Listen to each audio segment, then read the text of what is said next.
বছরের ফিল্ম জীবন, শুটিং জীবন প্রায় 38 বছরে, এর মধ্যে 18 বছরের সাথে আমি শিল্পী সমিতির সাথে জড়িত।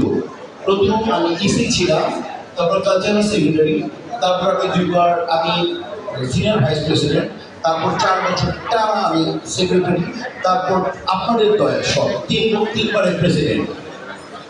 বাট সোহেল ভাই বললেন না যে আমি আসলে আমি কোনো পথ পছন্দ করি না। আমি পছন্দ করি শিল্পী সমিতি, আমি পছন্দ করি আমাদের চলচ্চিত্রের পরিবার, এই ফ্যামিলি। আমার পুরো পরিবার বাইরে থাকে, ওরা আমেরিকান সিটিজেন। আমি আল্লাহর কসম থাকতে পারি না। আমি লাভ করি আমার ফ্যামিলি, আমি লাভ করি আমার প্রফেশন, আমি লাভ করি আপনাদের, আমি লাভ করি আমার চলচ্চিত্র পরিবারকে। নির্বাচন করলাম না, এটা কোনো ব্যাপার না। আমি বাধা দিচ্ছি, নির্বাচন যারা করছেন তারা আমারই ভাই, তারা আমাকে 7-8 বার তারাই নির্বাচিত করেছে। তাহলে একটা কথা মনে রাখবেন, আল্লাহ সুবহানাহু ওয়া তাআলা সবচেয়ে বেশি কৃতজ্ঞ মানুষকে পছন্দ করে। যারা আমাকে বারবার এত সম্মান দিয়েছে, আমার কি উচিত না যে তাদের কাছ থেকে তাদেরকে দেখানো, তাদেরকে সম্মান আবার জানানো? তো এই দুই প্যানেলের প্রতি আমার সম্মান, সন্তত যারা দাঁড়িয়েছে তারাই আমার ভাই বোন। আরমান ভাই আমার বড় ভাই, শামসিমা আমার ছোট ভাই। কোয়াপ্ট করেছে আমি মুক্তিকে, শিল্পী সমিতিকে প্রথম ইসে আমি দাঁড় করেছিলাম আমি জয়কে। আমি কোথায় যাব? বিপদের সব থেকে বেশি আমার আল্লাহ জানে। প্রত্যেকটা মুহূর্ত কার ফোন সবাই আগে একটু কেন দাঁড়ালাম না?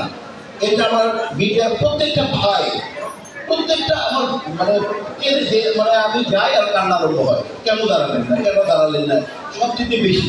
তো এটা শোনার পর একসময় ভিতরে আমি তো মানুষ, ভিতরে এখানে দাঁড়ানো উচিত ছিল। শয়তান তো সবসময় মানুষকে বিপদের ফেলতে চেষ্টা করে। তো আমি সেটা জানতে, আমি সেটা হতে দিইনি, আমি হতে দেবো না। বাট আপনাদের জ্ঞাতার্থে বলছি, আমি দাঁড়াই না দাঁড়াই, আমি যতদিন জীবিত থাকবো আমি শিল্পী শহীদের পাশে থাকবো। প্রথম কথা। দ্বিতীয় কথা হচ্ছে, আমরা 21 জনের বেশি নির্বাচিত করতে পারবো না। কোনো এক সময় কথা প্রচলিত ছিল, আমার ভোট আমি দিব, যাকে খুশি তাকে দিব। এটা রং প্রমাণিত হয়। আপনার ভোট আপনি দেবেন, আপনার মেধা খাটিয়ে যোগ্য লোককে দেবেন। আপনার ভোট আপনি দেবেন, আপনার মেধা খাটিয়ে যোগ্য লোককে দিবেন। যারা আপনাকে 2 বছর, আমরা একটা বলি না যে প্রায় একটা লাউ কিনতে যাই, একটা তরকারি কিনতে যাই, লাউ খোঁজা দিই আপনার লাউ কচি কিনা দেখে নেই। আরে ভাই, 2 বছরের জন্য নির্বাচিত করবে 21 জনকে, একটু ভেবে একটু চিন্তা ঠান্ডা রাখবে, ঠিক আছে? আর এখানে কোনো যুদ্ধ না, কেউ কারো বদনাম করবেন না, কেউ কারো পিছনে একটি কথা বলবেন না। যতটুকু প্রয়োজন ভোট দেওয়ার জন্য আপনার কথাটা বলবেন, কারণ আমরা এই সবাই এক ফ্যাক্টরির। আমরা 20 কোটি মানুষের মধ্যে শিল্পী মাত্র হচ্ছি 650 শিল্পী, মাত্র 650 শিল্পী।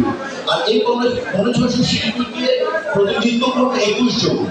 21 জনের সম্মান থাকবে।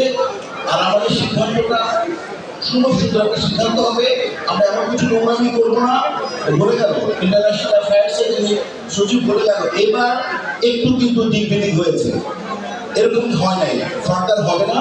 আমি 2 প্যানেলকে অনুরোধ করবো এবং করেছি, আমি চেষ্টা করেছি 2 প্যানেলকে একেবারে 2 প্যানেলের যে মুখ কিন্তু একটি কথাও জয়কে বলে। আরমান ভাই সামগ্রী নিয়ে একটি কথা বললেন। আমি ক্যাবিনেটের লাস্ট মিটিংয়ে পবিত্র কোরআন শরীফ বাম দিয়ে রেখেছিলাম। আমার সবার হাত মিলে বলেছিলাম যে আমরা থানা করবো না, আমরা পুলিশে যাবো না, কোনো মামলা করবো না, ওপরে আল্লাহ। আর আমাদের যারা মেম্বার যে রায় দিল সেটা মেনে নেবো। আমার ভাই এটা করেছি। আমি চেষ্টা করে যাচ্ছি প্রতিটা নিয়ম যাতে একটা অসম্ভব সুন্দর একটা অবাধ নিরপেক্ষ নির্বাচন হোক, যে নির্বাচন বলতে পারবেন আপনারা যে হ্যাঁ বিশেষ ওই সময় এই নেতৃত্ব দিয়েছিল। আমি আপনাদের লোক, আমি বারবার বলি, মরে গেলে আমার খাতটা আমার শিল্পী সমিতির মেম্বার ধরবে, আপনারা ধরবেন।